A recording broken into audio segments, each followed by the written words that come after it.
wonderful to have you here, Kerrie. Take it away. Thank you, Dennis. Thank you very much.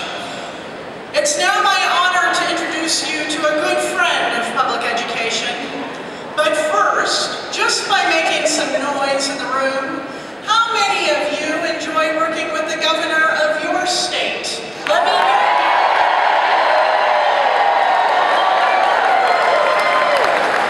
With a great amount of noise now, how many of you do not enjoy working with the governor of your state?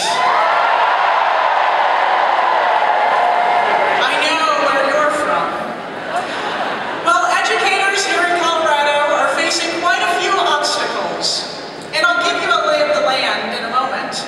But one thing we have in our favor is a man in the governor's mansion who works with us and who wants to help us deliver a quality education to Colorado's 900,000 students. Our governor was a supporter of a statewide ballot initiative last year to greatly increase funding for Colorado schools.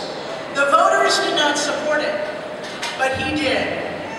This year, our governor worked with us to restore some of the funds our schools and students lost in the Great Recession. And perhaps most impressive to me, our governor enrolls his son, Teddy, in a Denver public school. He works with his son on his homework, and he actually knows who his son's teacher is. You may not like your governor, but we like ours. Ladies and gentlemen, the one and only, well, actually, I'm gonna back up a minute. One critical important piece you need to know about our governor, he is one of the people who started the craft beer revolution in the Rocky Mountains. I thought the beer is food focused, but enjoy that. So it's my pleasure to introduce the Honorable Governor of the Centennial State of Colorado, Governor Gov Hickenlooper.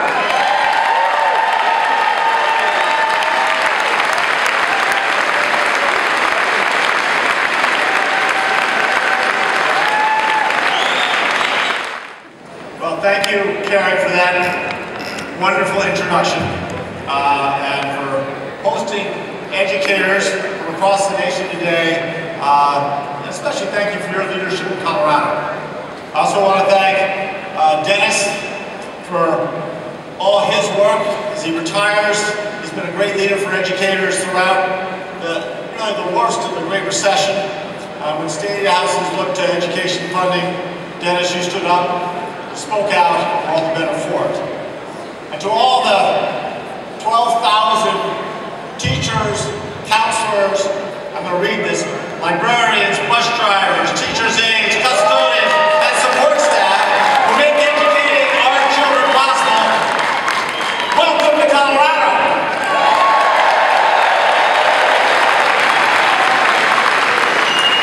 I know many of you, when you think about Colorado, you think about skiing and beautiful mountains, but you're going to get to experience one of our best kept secrets, and that is the amazing Colorado summer.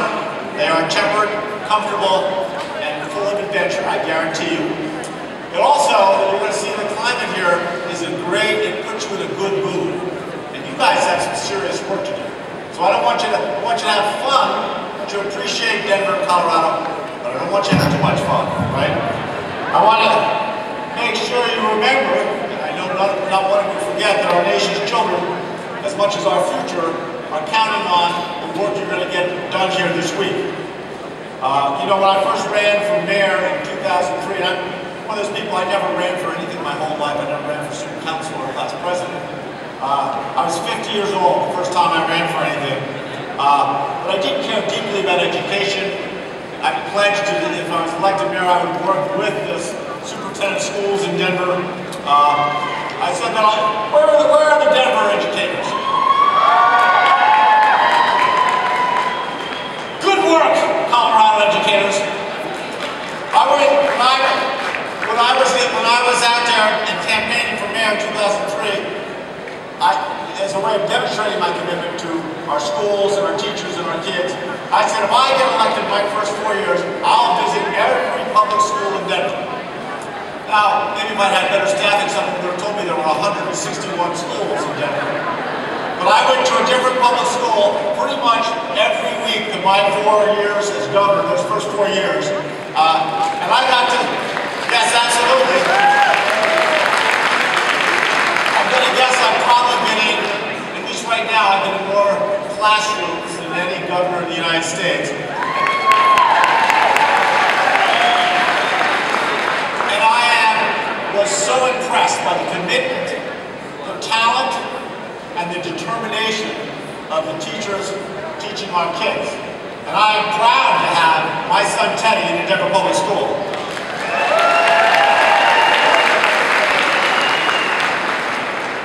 Here in Colorado, we do things a little differently, and I firmly believe, and I believe this, that if parents could see all the work that I saw and what teachers are doing for our kids every day. If we had schools where all the walls were glass, and if parents could actually see the commitment and the results, they would continue, they would rise up and make sure not only that we had more support for teachers, but that we got that support where it mattered most, right into the classroom. And we passed a legislation this last year where for the first time, I think the first time in the country, we're going to have a website where parents are going to be able to go and see exactly how money is spent in each school, right? And how much goes to the teachers, how much gets spent on administration, how much is spent on the building. And I guarantee you, I've talked to hundreds of parents. When they see what is getting done for relatively small amounts of money, they will rise up and they will give support to teachers like they never have before.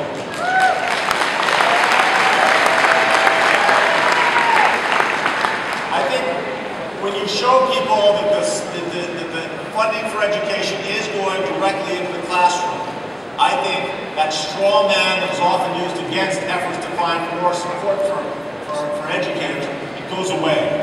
I also want to recognize and thank all not just the teachers in Colorado, but across the country who have helped us with our literacy effort.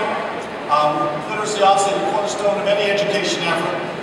We passed new legislation a couple of years ago designating an entire week to literacy and partnering with all of you on Read Across America and making sure that we're doing everything we can to make sure that every student by the end of 3rd grade is reading at grade level. Now, finally, I want to leave you with this. My core belief, my guiding star improving our schools is that we have to give educators more of a say in the process, not less.